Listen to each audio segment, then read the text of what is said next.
speaking right now, Dr. I think Chunbo Ren. That surprises me because I don't call you that. Richard, yes. He's an assistant professor in journalism. When he came here, he could have gone to 3 different departments. I tried to get him, I lost. A wonderful, wonderful contribution regardless. He teaches public relations, like I say, from the journalism department, but we have an IPR degree that spreads itself across 3 departments. A man who wears many hats. He also he teaches PR campaigns, principles, practices, and helps honor students when they are researching in his area. He received his doctorate from Washington State University. His concentration is health communication and mass media, which I've always found fascinating because he looks at strategic health communication. Specifically, he has looked at stigmatization as it involves HIV and AIDS. And I think he's uncovered things in ways that none of us would have imagined.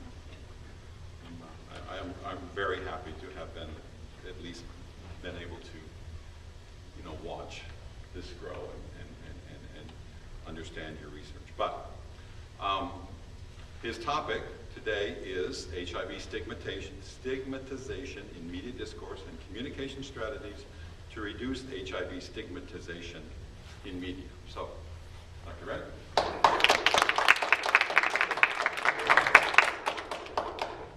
Good afternoon, everyone. I think I can just stay here, all right? So get closer to you. Okay, thank you, Bill. So my name is Chunbo. You can call me Richard, Dr. Ren, and Dr. Richard, that's going to be fine. Now, you just heard, I have a super long presentation name, and it's kind of intimidating. So I wish you enjoyed the first slides. I put the first slides here. It's kind of easy. And today's topic is HIV stigma, particularly and HIV stigma in media and how we can reduce HIV stigmatization in media discourse. So that's the first, actually this is not my first slide. My first slide is next one, but I decided to put this one at the beginning. So just make it easy atmosphere. This is actually my first slide. It's a long title. Okay, you can see HIV stigmatization in media discourse and communication strategy to reduce the stigmatization in media.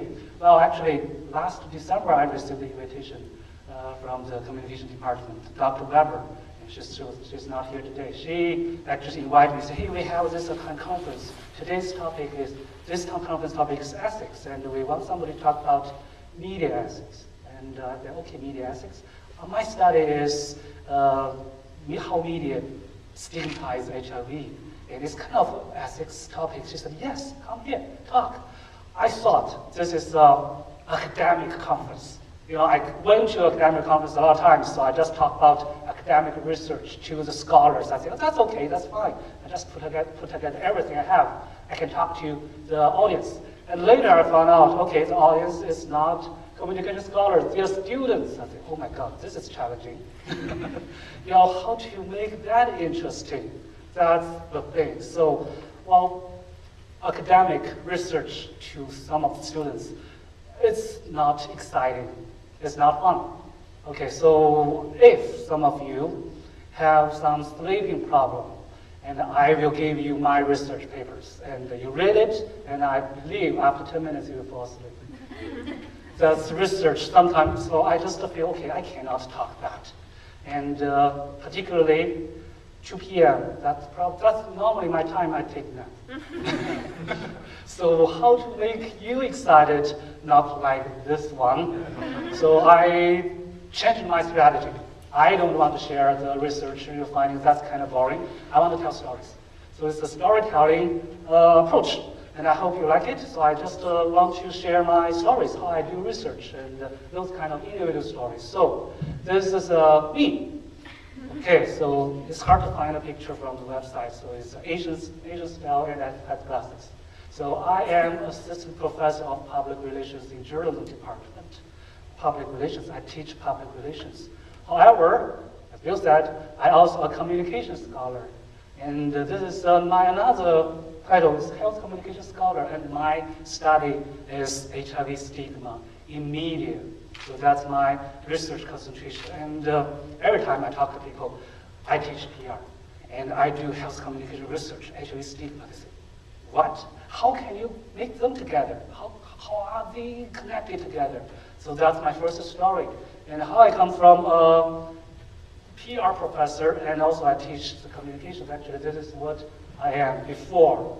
I am a PR professional, and 10 years in PR industry. So I did PR services. So I'm a seasoned PR professional before I joined WSU PhD program. Well, so my first agency is MSL China. MSL is one of the few largest international PR agencies, headquarters in France, Paris. And Weber Shandwick, and one of the largest US-based PR agency. The headquarters in New York, and also Golden Harris headquarters is not far from here, is in Chicago. So I worked in international PR agencies in Beijing 10 years. And it's a lot of fun. Working in PR agency is a lot of fun. And it's challenging, but the clients are different. You're working with different clients, and every day, everything's different. So this is where I am. So you can see this is me. And I think I'm here, and I'm here. So a lot of fun, and great colleague. And also I got some PR award. So I got a PR award from the Golden Harris. And probably that's your question. Why you left PR industry? Okay, why you left PR industry? Why you come here, end up in here, teach PR and do health research? Well, that's my path. Okay, while working at Weber Shandwick, my last PR agency, ex-employer, and I work in the healthcare practice group. And I'm a health-sensitive person, so I like health-related issues. So I worked for pharmaceutical companies. Most of my clients is pharmaceutical companies like Pfizer, Bayer Healthcare, and Merck. So this, most of my PR job is to promote their medications, their services. So that's my job. And I worked there for 4 years, healthcare practice group, practice service. So I like it, and I feel it's a good one. And one day, just one day, I received a call. I received a call from a lady, and she worked for China-UK HIV prevention program. That's a 5-year program in China, and funded by the Chinese government and the UK government.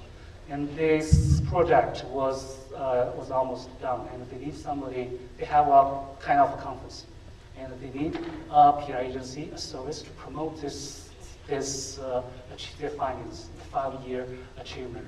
And they called me actually, said, can you help us? And we want a press conference, we want some media interviews. I said, yes, of course. This is non-profit health and care, and I like it. And we're going to do it. And actually, we gave them a 50% discount of the fee, so that's good, that's nice. And that's the event that actually changed my life. And the work is Chinese HIV prevention, so we did a media briefing, and also I organized a media interview. So it's an interview, I invited the media, and one Newsweek journalist, and also they invite all other participants.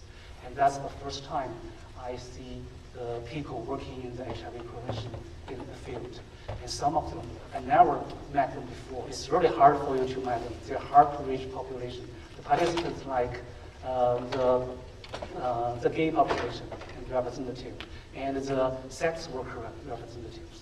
And also they work with drug, there's some drugs that they use drugs before, and they're clean, and they're helping people who are drug users. And I also see people with HIV that day. So there are a lot of people there. They talk about this program and how they get involved in the program to helping others. There's one girl, and she was just 25, I think. She said she used to be the leader of sex workers. She worked in a small town, very small remote town, and she managed 20 girls and to organize the commercial sex with clients. And later she found she needed to change. And she joined this program, and she just go to the sisters and to tell them, you have to use a condom something. And the story is so fascinating. At that time, I said, okay, this is another job, health-related job I think I can do. And I want to do. I think it's more meaningful than my PR work. So after the interviews, I asked the program, I said, do you want me? I'll work with you. I don't care money. And she said, yeah, if you, I need somebody who has a public health degree or health communication degree, PhD. I said, oh my God, PhD. So, but I think this is good. That's why I changed my mind. I quit my PR job. I go back to my hometown to work on the GRE for 1 year. There's so many things I had to do. And then I successfully got an offer from Washington State University Health Communication Program. And then I joined Washington State University. And once I went there, I know my research should be HIV-related research. But what kind of research, I don't know. But I know I have to work. I was inspired by this topic, so that's why I just joined this program. Well, the thing is, I have some difficulty. Just like students, I know your students, if you are fascinated about some research topic, and sometimes you don't know where to start. That's my problem at the beginning. I know I want to do something to help them, but what kind of research I need to do? And where should I start? And at that time in Washington State University, there's no faculty has HIV research expertise. Nobody can help me. They study other areas, health-related areas. So I don't want to follow them. I want to do my own thing. That's what inspired me here. So no resources, and I don't know them. The program actually was gone in China, so they are all gone. I do not have. I'm here. I'm in the U.S. How I start my research agenda? How can I create my research agenda? And I only have passion, nothing.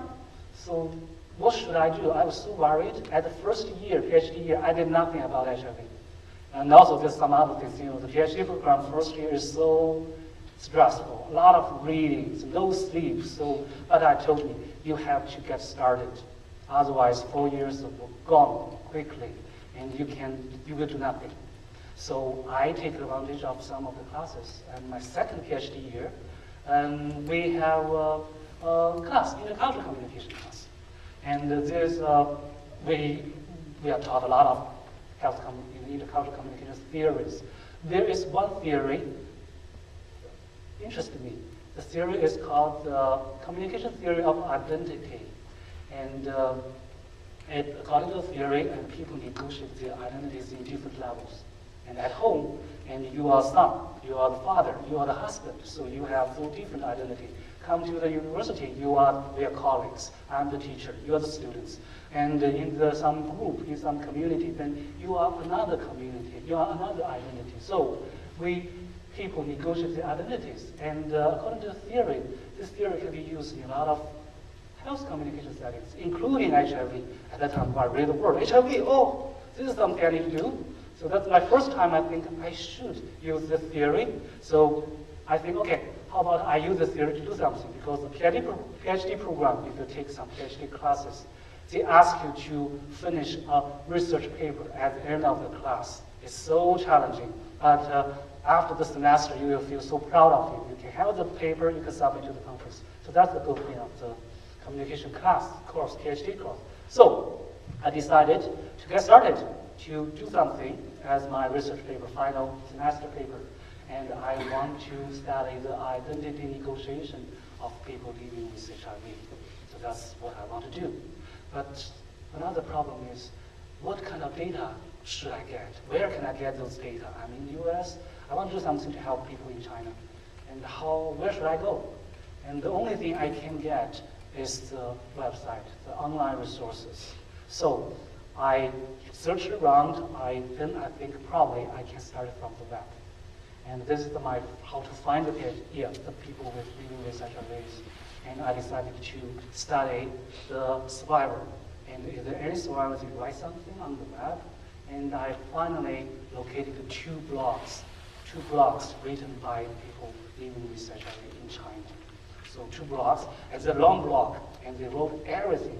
Beginning, the first day they got they know they got the virus and all kind of stories. It's so fascinating. When I print them out, it's thick like this. And this semester, I just read everything in the library, circle them, do the contextual analysis. So that's my study. And the two bloggers is Li Yaju and Jiaming Li, and that's the name of the blog. And one of the girls, this is the girls' blog actually is published in the book in China.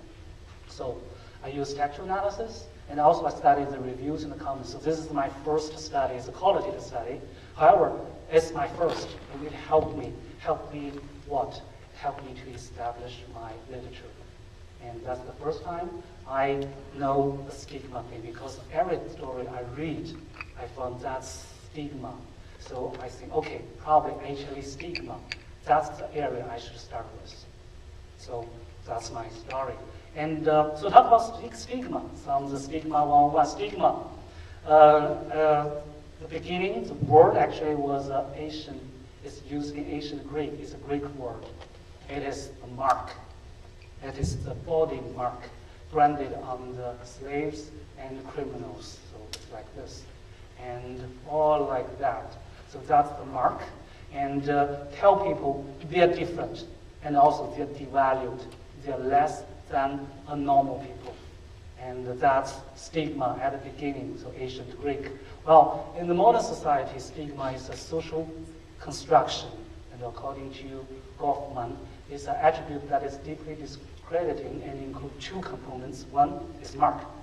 It's different. You are different, and also you're different in a devalued way. So it's devaluation. So that's the two components of stigma, social stigma. Regarding HIV stigma, and then that's my study. I have to go to find the literature. So although I know, okay, HIV stigma. There are 5 factors, at least 5 factors is associated with HIV stigma. The first one, the differences in devaluation. The first one is HIV stigma. The transmission is caused by deviant behavior, social behaviors, or even socially sanctioned behaviors like drug use, and like commercial sex, and homosexual act, all kind of thing. And the second one, the transmission is voluntary and avoidable, which means you can avoid it, but you get it, you ask for it, you deserve it. That's the second one. So you devalue the person who have HIV. And regarding the disease itself, people think it is highly contagious and it's threatening. Actually, it's overestimated. It's threatening to the community. And also, this is incurable and fatal disease. Actually, nowadays, with the development of the technology, HIV is like a chronic disease. You can manage them and you can live 20 years if you have proper treatment. And the last one, actually, this disease is associated with unpleasant death form. People use those pictures, skinny people and poorly people, miserable people. So those pictures associated with unpleasant form of death. So those kind of stigma, they represent the differences and also the devaluation. So that's HIV stigma. Well, so if, research, if you do research, you will find, oh my God, the research is so broad, even the same topic. HIV, you can study HIV prevention, HIV education, and HIV stigma. In stigma, there's so many different areas of stigma for you to study. And regarding the people with HIV, and you can study their experience stigma. That's what I read the stories. They have the experience, actual experience of stigma, and their perceived stigma, and their fear, and their perception, even though that's not true. And also they have internalized stigma. They hate themselves, self-hatred, self-blame. So that's a stigma area you can study from the people with HIV/AIDS. You can also study the general population, how they think about the people with HIV/AIDS, their attitude, their moral judgment on the people, and also their emotion. They feel angry, they feel disgust, and they feel fears. All those things, that's a stigma from the general population. And also, they have the social distancing. They don't want to sit with you, they don't refuse to eat with you. So those behaviors, that's from the general population. And what else? There are even more you can study. And you can study those stigmatizing practices, services, legislation, and materials. Stigma is everywhere. And can you guess what kind of thing you can study? This part, the services, legislation. What example can you have? Can you have some examples? Stigma in what settings? you can study. Any suggestion? You can study? Yes? Like how police and law enforcement? Yes, in enforcement and the government, just legislation, that's one. Starting from your house, from your community, there's stigma in your community, stigma in your home. Some people, they're refused by their families. Stigma in the workplace, stigma in the hospital in China. This is a serious issue. Doctors refuse to make operations on the patients because if they know they have HIV, they're afraid of they get this virus. So this is a serious issue in China, and also in the enforcement and legislation and in the education materials. You can still find the stigma if you want to study. There's so many areas you can get into. And where is my area? I didn't put it there. This topic, the settings. That's stigmatizing practice in media. And I want to study how media stigmatize HIV and whether this is a serious issue. And there's a couple of reasons why I studied it. First, I was inspired by my first study. I read 2 blogs, stories, and the 2 bloggers, they told the stories that they are not to read the newspapers about AIDS. Every time they read, they have the bleeding. Sounds like there's a huge, serious stigmatization in the media, the report. Why do they feel like that? So that's my first question. And also, I go to the literature, I found there's some existing research. There's a research report of people with HIVs in China. So 2005, there's one research said 2/3 of people, they interviewed people with HIVs. 2/3 of them expressed dissatisfaction toward the news media in China. Complained that news articles in the Chinese media lacked objectivity and tend to stigmatize them. And another latest one is UNAIDS 2009 study found more than 1/4, 26% of people with HIV/AIDS thought Chinese mass media include language that stigmatized them. So sounds like a serious issue. And also media, we know media actually plays a significant role in shaping people's perception of a certain topic, particularly the health topic. Yes. I'm just going to say, in the early 80s, when this was just coming out, I lived in Reno, and the newscast came off, and the newscaster was going on about how this was a gay disease. But we already had been hearing that from a Haitian immigrants. That's what I'm going to talk in a minute. Yes. I called him up and I said, I don't really think that's true. Even now, I couldn't say even now because none of us knew what was going on. I said, there seems to be other sources, and he said, no, they're not. He slammed the phone down. The media talk about that, so people may just trust it. So that's the one. Okay, in the modern society, the mass media really plays a role. That is, as you said, they think you are the gay plague, all the things. I'll talk about that case later. So there's some other research showed how media plays a role in shaping people's perception of health issues, including HIV. In the US, 6 in 10 Americans, according to the Kaiser Family Foundation 2011 study, 6 in 10 Americans reported that they learned most of the information about HIV/AIDS from the media, including radio, television, newspaper, and the internet. Well, in China, close to 90% of Chinese citizens identified mass media as their major source of health-related information rather than interpersonal information. So they go to the media to find this information. So media actually plays a significant role in shaping your attitude about HIV/AIDS. Well, so that's why I think, okay, so probably I should get started. I want to study media. Whether this is the same thing as expressed by the people with HIV/AIDS. And my first study told me so from the stories. So that's why my second study, I'd like to study media stigma in media, and particularly in Chinese media discourse. That's why I studied stigma, the reasons. Well, the HIV stigmatization in media, in Western media, that's the literature I can find here. That's our thing.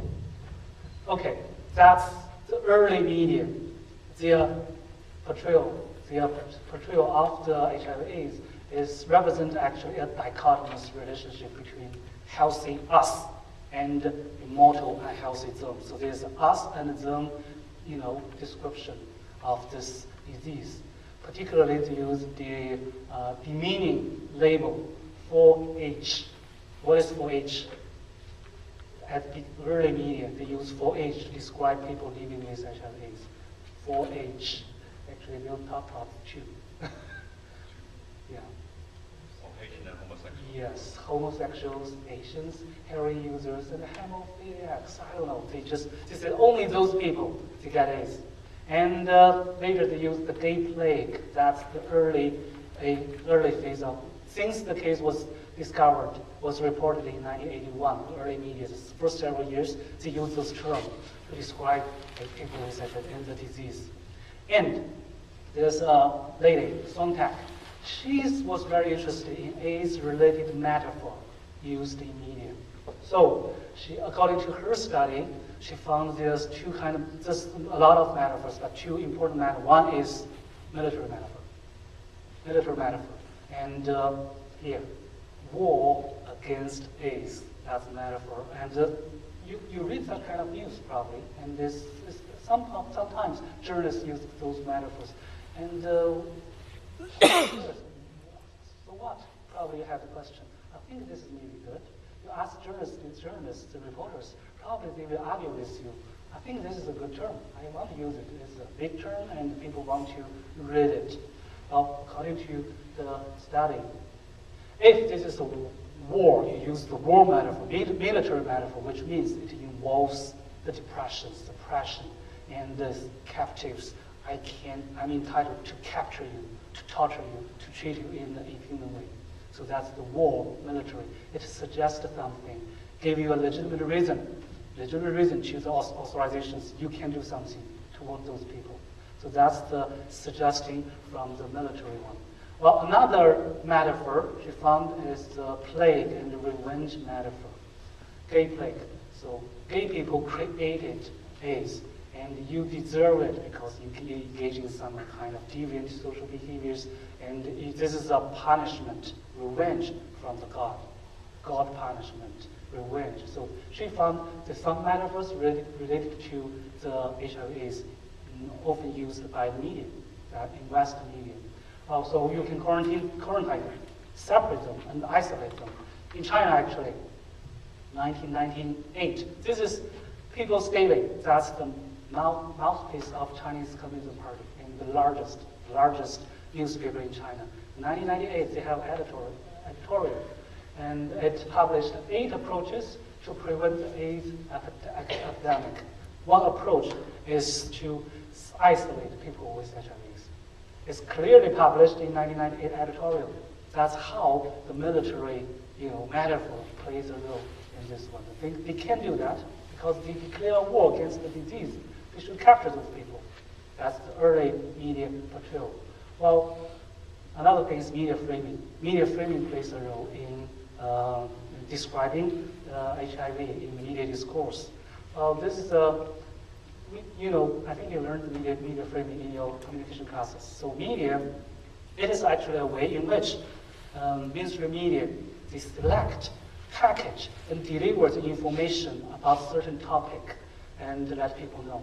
So this is the current issue, the Crimea, this is the Ukraine crisis. So Putin, some media portray Putin as a dictator, but maybe in Russia, media portray him as a hero. So media pick up different words to describe the one topic. And if you live in different situation, you will have a different information because media framing, they frame you in different way. Well, in terms of HIV, actually we learned some the literature from the Aikman, 1993, and this is according to the scholar. Media framing can define the problem, can suggest the responsibility, whether you are responsible for it, or making judgment, or recommending treatment regarding HIV. The first one, probably this is some media discourse. HIV makes people contagious and incurable. So they made the problem. They just define the problem, and they suggest the responsibility. Gay people create AIDS, or they make judgment, and they are promiscuous. So that's how they got the disease. Or they give the treatment. They should be isolated and treated a different way. So that's how media can frame the HIV in a stigmatizing way. Well, so my second study, I decided to study them, and go. 2009 summer, I took the plane to China. So fortunately, I didn't take Malaysia Airlines, otherwise I vanished. Okay, and I took Asiana. Fortunately, I successfully landed in the Beijing airport. It didn't crash in San Francisco somewhere. So that's good. So that my first trip was successful, and I decided to study media. So then that's another question. What kind of newspaper I want to study? There's so many newspapers in China. Okay, then I decided first, of course, I need to study the national media. People's Daily, definitely. Some parties, mouthpiece. I need to understand how government think about this disease. And then metropolitan newspapers. So newspapers in Beijing, Shanghai, and Guangzhou, the three largest cities, the newspaper. I identified the newspaper with the largest circulation. So in Beijing, it's Beijing Evening News. And in Shanghai, it's the Ximing Evening News. And in Guangzhou, it's the Yangcheng Evening News. And then I have 4 newspapers, but I don't think that's enough. I think I should study the local media, because the local media, and they don't have the not that well educated by the metropolitan media, and probably they have even serious stigmatization. So I want to study the local media. What kind of local media? There's so many local provinces in China, local cities, and then I go to the USA's 2008 report to find the 3 top provinces with the largest HIV case reported by 2008. And the 3 provinces is Yunnan province, Guangxi province, so they are actually close to Myanmar and Laos and Vietnam. It's just like US and the Mexican border. A lot of drug trade there. That's why people, drug users, they use drugs, they got HIV. And the 3rd one is Henan province. That's in 1990s. A lot of farmers, they sell their blood, and then they got the disease. So that's the one. So I decided the last one is, the 4th one is the Xinjiang province, close to Russia. So that's another one. So I studied the Yunnan province, the Chuncheon Evening News, and the Nango Morning Post, and Dahebao in Henan. So that's 1, 2, 3, 4, 5, 7. I think that's good. Then, well, how long should I study? The time. Well, I'm ambitious. I want to study a longer time. So I want to study from 2000 to 2010, but that's 2009. Well, so not every day newspaper report, news report HIV. So the time, I think is a good time, is the World AIDS Day. That's December 1st. So sometimes before the World AIDS Day and after AIDS Day should be the time I can find a lot of HIV coverage. So I decided to find 1 week before and after the World AIDS Day in 2000, 2002, 4, 8. Actually, I collect data from 2000 to 2008. But for my study, I pick up every other year. That's easier for my study. Then next year, I add another data. I asked my friends to help me to get data. Because you may ask me, how? You can just go to LexisNexis to get the data, right? But in China, that's a different story. And we have some kind of database, and the database can cover the metropolitan and the national media. But if you want to go to those local media, there is only one place you can go. That's the finally I got the 643 data of the 5 years. Actually, it's 1 decade data. I locate them. And how I get the data? Where? Is the Chinese National Library in Beijing. And I spent the entire month, June 2009, and sit in the library and just scan the newspaper, because I want to get the feeling. If you get the text data from the LexisNexis, they didn't show you. They couldn't show you where is it published, what does the headline look like, what the picture look like. So I want to have the feeling of the news coverage. So I just read them, scan them to get the data. And it's boring work. You read every day, come there. But the building is magnificent. So this is how it looks like. Wow. In China, probably your feeling China is like this. But actually, China, Beijing, some part of Beijing is very modern. There's some weird building like the National Library, or like this one, or like those are the buildings in Beijing you can find. They're so weird, you can find them. And it's an interesting city, so I encourage you to visit Beijing. Well, next month, so I collect all the data in June, and then in July, I spend another month in CAP, is China Alliance of People Living with HIV/AIDS, because I think if I want to study HIV stigma, I need to talk to people, talk to them, and how to find them. It took me a semester to find them, and I have to talk to so many different resources when I was in the US. I asked them, do you know anyone who are HIV positive? I want to interview, talk to them. And finally, there's one friend recommended me to this organization. And this is a nonprofit information exchange and activity network. It is the largest grassroots organization operated by people living with HIV. So it is grassroots, and all the colleagues there, they are people with HIV positive people. And I worked with them for 1 month. There's still stigma. You do not know, but if you work there, you will feel. They actually share, they have a free office offered by a hospital. But the hospital has a modern building, then behind it is a small, shabby 2-story buildings. And all the infectious disease are put there, including HIV/AIDS.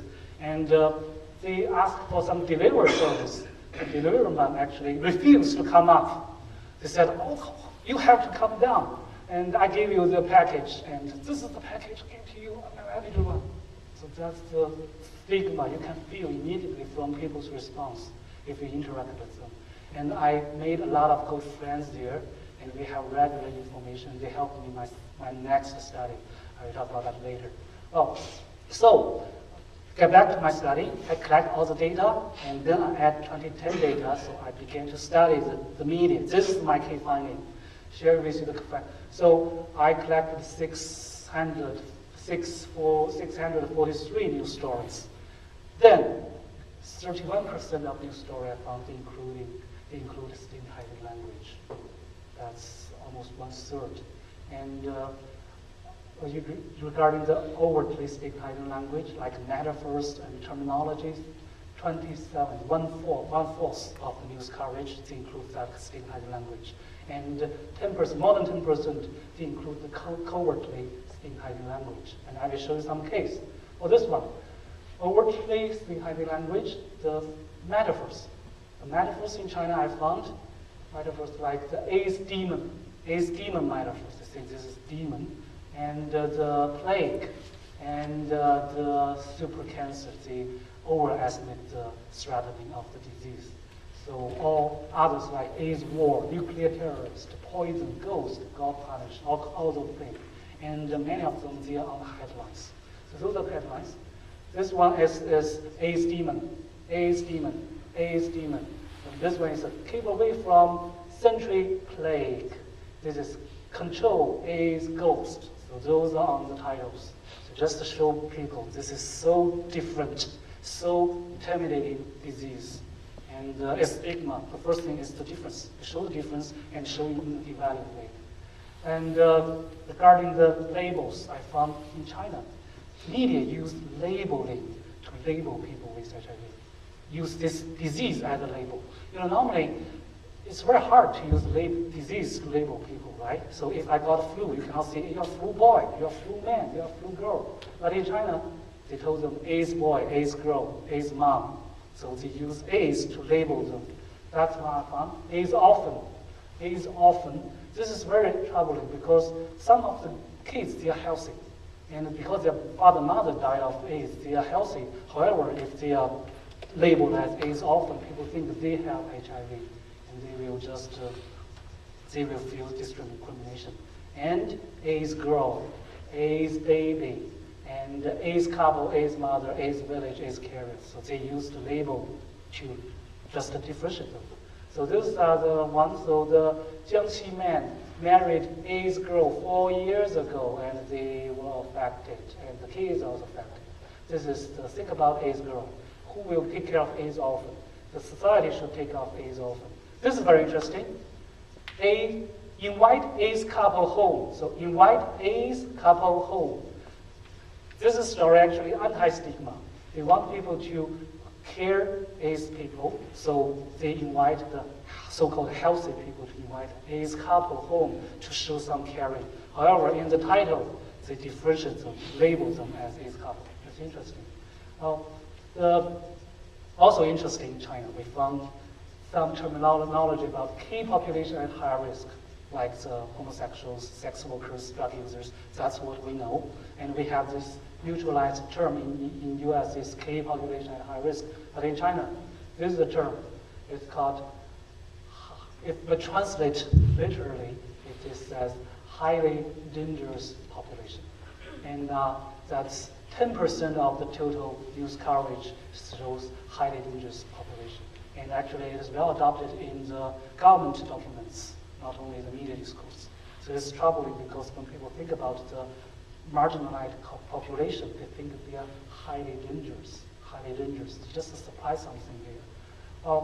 This is also some covertly latent stigmatizing language. The title, that disease, that's the title. It shows something, that disease. Well, it's a demeaning title. And they said these people, they got AIDS because of their promiscuity. And it's so shocking term used in the headline. I just pick up some headlines for you, and so many things are going on in the main body. Well, so this is my second study. I found serious HIV stigmatization in media discourse. But I still encounter some problem. If I present this study to the journalists, they will say, I don't think this is a problem. I think the war against AIDS is good work. I think you are oversensitive as a HIV stigma scholar. They will argue back. So I think, okay, how about I do a second study, a third study. A third study is I want to see how people living with HIV respond to the news coverage I identified. So I bring all my findings, go back to China again in 2010. And so that's 2010. I interviewed 13. Thankfully, the CAP, Chinese Alliance of People Living with HIV, helped me to find the people. And I interviewed 13 people living with HIV in Beijing. And that's a really interesting interview. Because normally, if we do interview, we find a decent place, we sit down, but it's so hard to find them.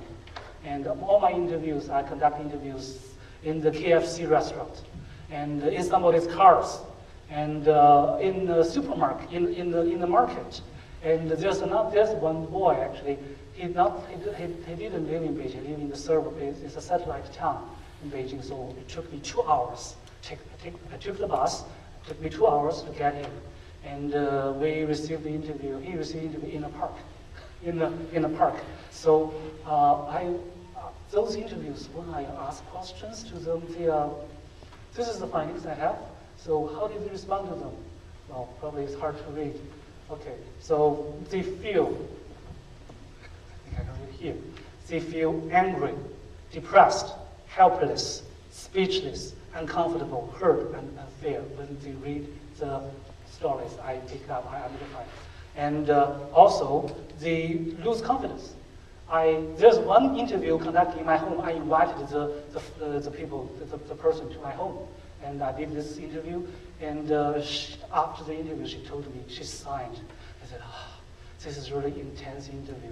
You know what?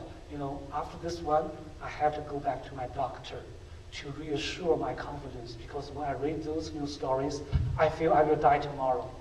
Because those so many serious, they describe them so seriously, and I know I can live for 10 years, 20 years, but after I read it, my confidence was gone, crashed. I need to get another counseling. So that's why the people with HIV refuse to read the news stories. They think the story is so hurting. And also, they showed appreciation to my research. I think this is meaningful. this is good. This is one boy. I said I took the bus 2 hours to the suburb of Beijing, and after the interview in the park, he just warmed up. Is this something for you? I said, what this? It's a Chinese folded paper fan. And he said, this is a gift. Actually, I made a living on this. I sell this paper fan on the street. So that normally, there's some of people, they are lower level people, they survive. How they survive, they just sell somebody on the streets. And his job is to sell the paper fans. And he said, I want you to keep this. It's just maybe $1, $2, but I think I want to show my appreciation. And he also wrote something. Before the interview, he said, I think you did a good job. So it's just a meaningful job. So this is my greeting. I wish you have good achievement. So I read that. I bring it to the US. I think this is a good recognition of my work. So this year, actually, early this year, I bought a condo in Mount Pleasant. So I put this fund here in my living room. So I think every day I see it, I feel I'm motivated. I want to do the research. So this is the fund.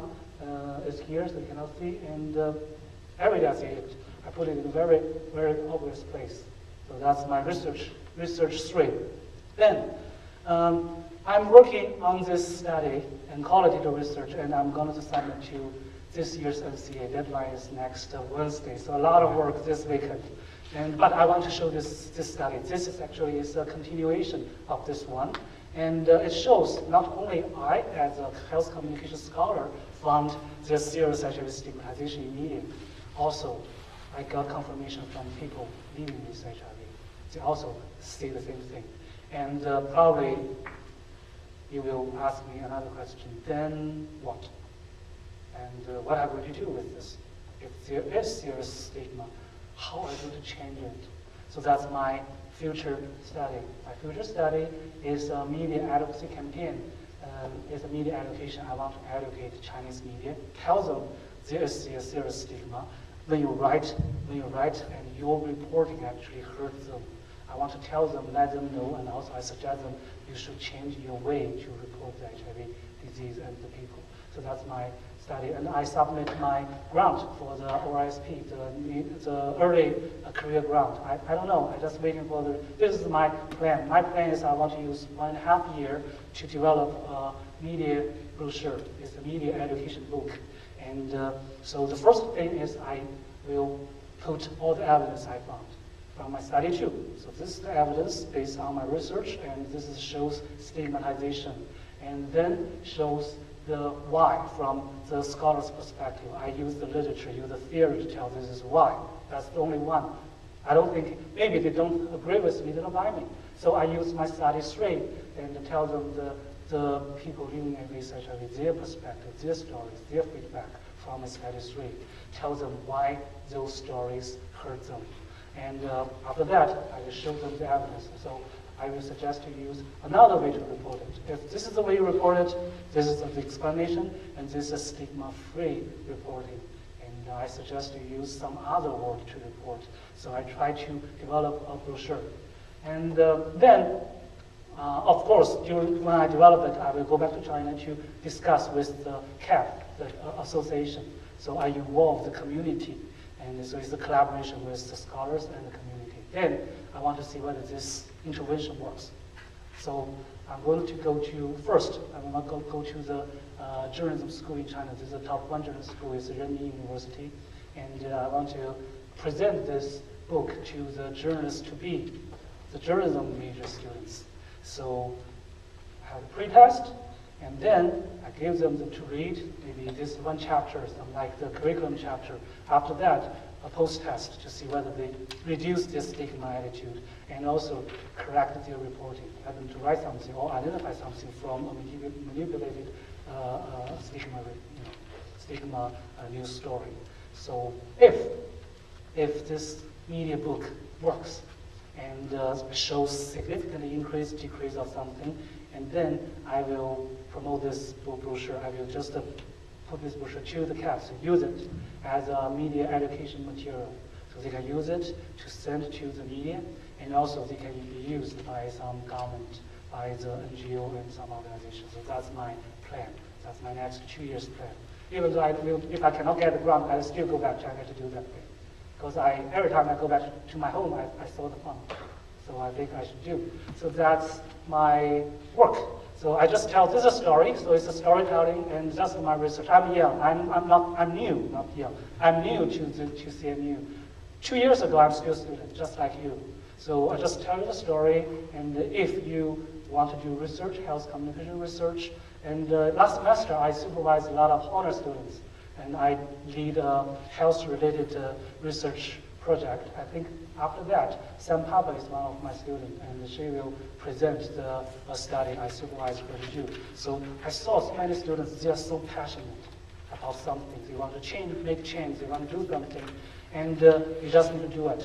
Find a topic, and then do a lot of intensive literature review and find a starting point, then get started.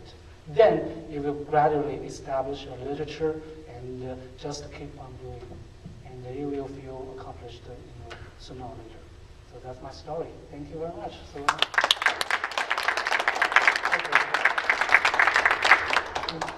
all right, so any questions?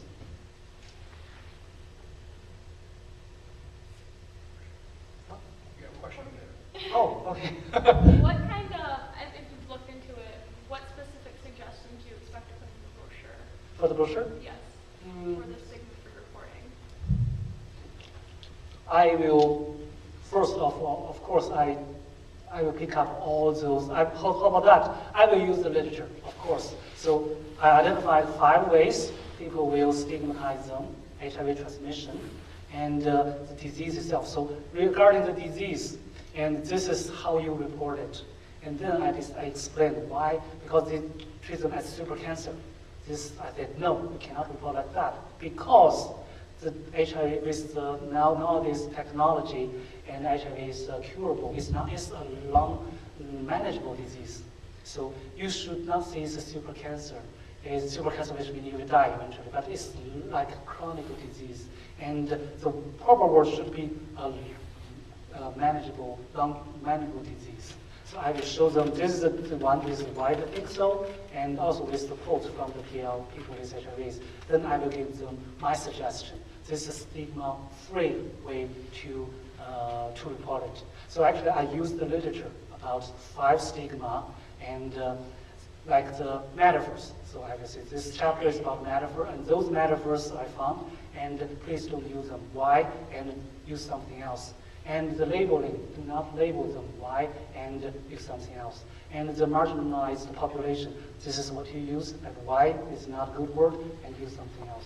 So I based on the literature to tell the media what I will do. Thank you. Yes? How willing are these people to talk about it? How we about do you mean the 13? Yeah, they enjoy. It's hard to reach them, so I use the snowball sampling. So that's the snowball. You find one person, and one person recommend another one, or convenience sampling. So if they do not know me, they will never accept my invitation, my interview invitation. Just like my first volunteer work, it's very hard to get into the CAP because they are very sensitive to the outsiders. They have this internalized stigma going on there. I have to be recommended by others. So I talk to them. At first, they trust me because of their friends. So that's why if you want to reach the hard-to-reach population, you use convenience sampling and snowball sampling. You bring interview one person who said, I want to do more interview. Can you recommend me to your friend? They know each other. And they trust them, the friend, they will trust me. And when I talk to them, I think they know me first because they have so many back and forth communications, so they are prepared. They know what I'm going to do. They're prepared to read my stories. But even though after that, everybody, they have a very bad mood because those stories really hurt them. So this study actually went through the full board IRB review in Washington State University. And I had to defend. I have this full board people sit there asking me, so whether your research interview will hurt people, will make them feel distressed, stressed, or something. I said yes, and this is what I'm going to do. So it's a full board review, and I have people to help me. Fortunately, they're okay. And also, I have the CAP people. They can just help me if there's something happened. So they do receive my interview very well. And at the end of the interview, they feel sad, but they said this is a meaningful study. We support you. So, yes. Have you considered making a video? Because I know that at the beginning you sort of differentiated between communication scholars and students. And I think that actually, you know, the media brochure has the details that are necessary. But the experience of hearing you tell your story from the beginning to the end was much more motivating than just the brochure. I mean, a lot of times with stigma, when people try to say, look, you should use this word instead of this word instead of this word, you get this whole political correctness thing. People are like, oh gosh, now we got to worry about what we say about these people. Instead of understanding it from a really humanly based perspective that I think you get much more powerfully from the narrative that you just gave. And I mean a video with you in it, just like as if somebody had been filming. You know, so that you can have it as something available that people could watch. Yeah. And so that they could have that as a context in which to understand the brochure, and then they can refer to that as the reference book. I think that's a great idea. Thank you. So thank you for the suggestion. Probably I should, this summer I will go back to China and I will work with the CAP again. And I can suggest, you know, first let's make a brochure, but also if we can make material, you know, video materials with this brochure thing, it's visualized and to play, and it's a good education way. That may be a good way to make a video, show to the students, and to be an intervention. I like this idea. Thank you very much. I'd watch it. Thank you. I was just going to say, I think Valerie's got a great suggestion. You should go on TED Talks. You know, Yeah. condense this to like a 10-minute message, go on TED Talks, reach a huge audience. But I have a different question as well. I think it's a great idea. I mean, you're absolutely right about the narrative. The story really creates, you know, a compelling reason to get involved. Have you thought about the World Health Organization applying for maybe some sort of a grant from the UN? Oh, I mentioned that in the grant, because the grant said they will put priority for those grants who can get external funding. So the RIS, I identified 2 grants, and they also, the HIV stigma is one key component of the HIV prevention. So there's some grant, I think there's some opportunities there. And sometimes you just really need to find the time. If this year they fund this topic and you're in. If the next year you're working on this grant, on your research, there's no grant available, then you have to do by yourself. So first I want to achieve some, secure some grant from the university. I don't know. So Or hopefully even we can. the broader problem of stigma. It's not just from HIV, but there's stigma imposed on individuals, victims of all other kinds of horrible situations in life. So that research perspective, given all your knowledge and your research and knowledge about stigma, I could easily see you wanting to like other research. Okay. I will try to find them. Thank you. Any more questions? Yes. Have you considered doing the study in other countries and doing My first passion, because I'm inspired by my working experience in the PR agency, and so I want to help Chinese people. So that's my first one. And actually, when I went to Washington State University, why project my future job? It's not teaching PR. Actually, I want to work in the World Health Organizations or some other organizations and help not only Chinese people and others. But there's a very reality thing is I want to stay here, and so I can go to New York. There's WorldWell, some organizations there, but I have some, immediately it's the visa issue, working visa issue. And I also like PR. So I think how about it's kind of feel regretful if I leave PR forever. So how I can combine the thing. That's why I think, how about I teach PR and also I also do the health communication research in this way. I can do both things I like. So that's why I'm here. But so far at this moment, because of language advantage, so I want first to do some China thing. You can't do more. I know you can't do, us people are ambitious. I want to help the world, but no, I can't. I just only want to do piece by piece. So first maybe the Chinese case, if it's successful, probably we can move on to some other, the third countries. That's my suggestion. Okay. Yeah. You highlighted some very problematic metaphors earlier, whether it was the war metaphor or whether it was the demon metaphor, which the media foregrounds. And I'm wondering, in your interviews with the people who are living with HIV, if you found alternative metaphors that they were suggesting, which then could be utilized for different framing of HIV avoiding stigma. So what metaphors were the people living with HIV using to describe their experience? They don't like those metaphors. Actually, that's a good question. If I met with you before, I should put that in my interview questions. To ask them what kind of alternative metaphors you use. I just ask them, what do you think of those metaphors? And they don't like it, so probably I will suggest them do not use them. And that can be my follow-up research, and I do more focus group, maybe interviews, go back to them, and to tell them, so this is the follow-up, this is metaphors we don't know, like, and what kind of words you think they are acceptable, and you feel friendly, and we will discuss that and put that in the invitation materials. So thank you for the suggestion. I think I got a lot of good ideas from you.